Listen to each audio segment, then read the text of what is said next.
Have you ever wondered about the Crusades? Picture a time span between 1096 and 1291, a time when Europe was the origin of numerous military expeditions. Their prime objective? Reclaiming Jerusalem and other holy lands from Muslim control. This wasn't a one-off battle, but a series of campaigns, each with its unique tale of faith, power, and ambition.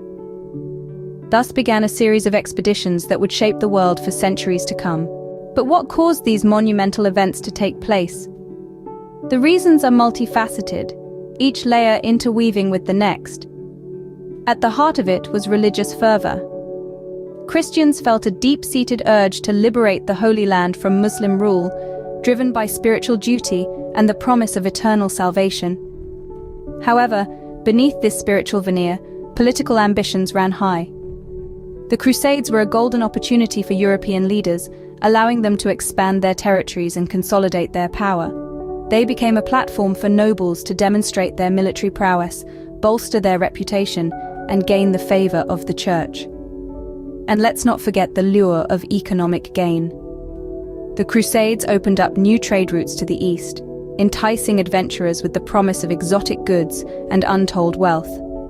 This fusion of religious, political, and economic incentives fueled a fervor that spanned across centuries, a fervor that would reshape the world. These factors ignited the spark that led to the Crusades, forever changing the course of history. Let's delve into the key Crusades that defined this era. Starting off with the First Crusade, it was launched in 1096 and is hailed as the only successful crusade in terms of achieving its primary objective. It was initiated by Pope Urban II with the primary goal of reclaiming the holy city of Jerusalem from Muslim rule. A motley crew of knights, nobles, and peasants, united by religious fervor, embarked on this perilous journey. The Crusaders, against all odds, managed to capture Jerusalem in 1099, establishing several Latin Christian states in the Middle East. Moving on to the Second Crusade, it was a response to the fall of the County of Edessa, the first of the Crusader states established during the First Crusade.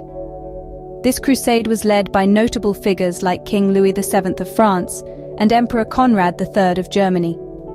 However, unlike its predecessor, the Second Crusade ended in a Muslim victory, with the formidable leadership of Zengi, the Atabeg of Mosul and Aleppo. The Third Crusade, often referred to as the King's Crusade, was marked by the involvement of some of history's most iconic figures. Richard the Lionheart of England, Philip II of France, and Emperor Frederick Barbarossa of the Holy Roman Empire united their forces to reclaim Jerusalem, which had fallen into the hands of the charismatic Muslim leader, Saladin Ayyubi.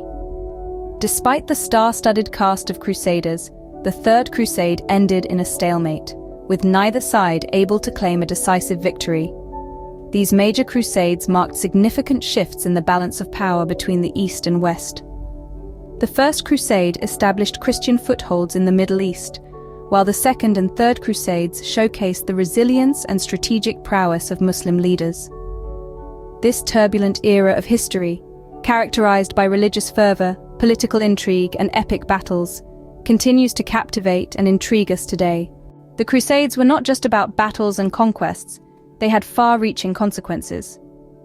These series of military expeditions, stretching from the late 11th to the late 13th century, left indelible impacts on both Europe and the Middle East. Culturally, the Crusades sparked interactions between different religions and cultures, a melting pot of sorts. This led to an exchange of ideas, philosophies, and technological advancements that influenced the Renaissance period in Europe. Economically, the Crusades stimulated trade and commerce. They opened new trade routes and opportunities for wealth, with Europe gaining access to the riches of the East. This economic boost spurred on the growth of towns and cities and gave rise to a new merchant class. Politically, the Crusades shifted the balance of power in the region. They led to the rise and fall of kingdoms and empires, and redefined boundaries.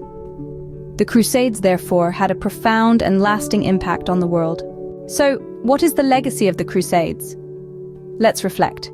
These military campaigns dramatically shaped history, leaving indelible imprints on the political and cultural landscapes of our modern world. The Crusades fostered a complex interplay of power, religion, and commerce, which has had a lasting impact. They spurred cultural exchange, spurred growth in trade, and redefined geopolitical dynamics. As we can see, the legacy of the Crusades continues to influence relations between the East and West today.